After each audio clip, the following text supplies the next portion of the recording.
Well, 3 decades after Wonder Woman, Lynda Carter is proving she is just as unstoppable as her best-known character. She's returned to her musical roots, and tonight, here in New York, she opens her new cabaret act, An Intimate Evening with Lynda Carter. Welcome back, Lynda. Thank you, Julie. I'll bet you a lot of your fans are out there going, I didn't know that she once sang.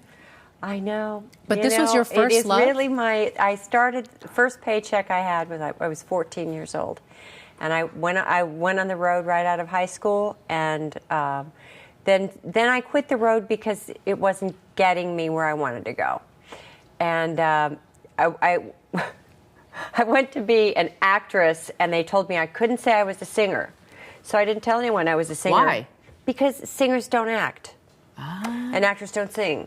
So you just had to say one thing, and that's what I said. And then after I became famous, I was able to... Well, superheroes can sing, act, fly an invisible plane, get the magic lasso out and force the truth out of people. Didn't you tell them that Honey, after? I've lived in Washington a long time, and so far it hasn't worked. Not in the last 6 years, at least. What hasn't worked? The magic lasso? Yeah, lasso of truth.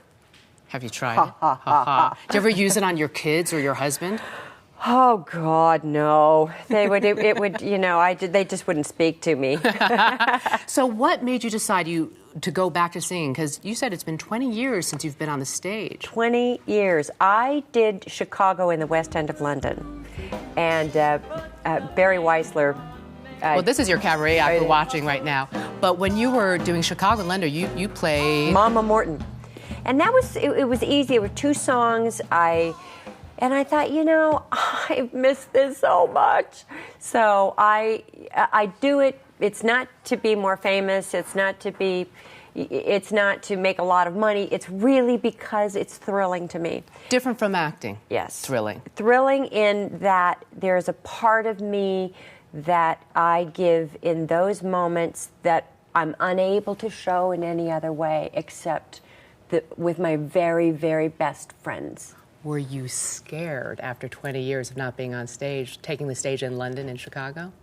Or even more so in Chicago, doing Chicago. I can say that I'm always nervous and with that good energy, but I'm better now, I think, because I've lived life, and when I sing a tortured song, I can feel.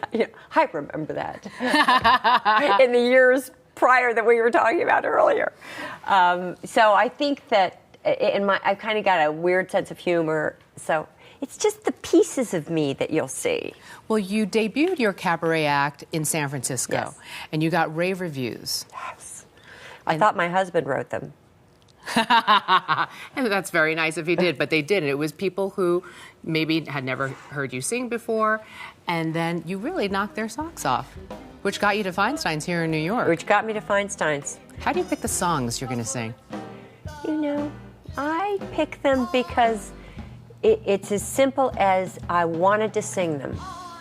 They are diverse, there are standards, but then it's just because it either makes me laugh, it makes me cry, I love the lyric, whatever. I have a final very serious question. Yes, dear. Have you ever gone as Wonder Woman for Halloween?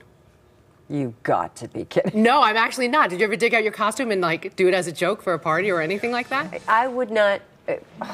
Ever, after doing the show? Ever. Last time it came out was for show and tell. For your kids at school. Lynda Carter, thanks so much. Thanks, Such Julie. a pleasure having you on. I love you, sweet girl. Too. You're the best. Thanks.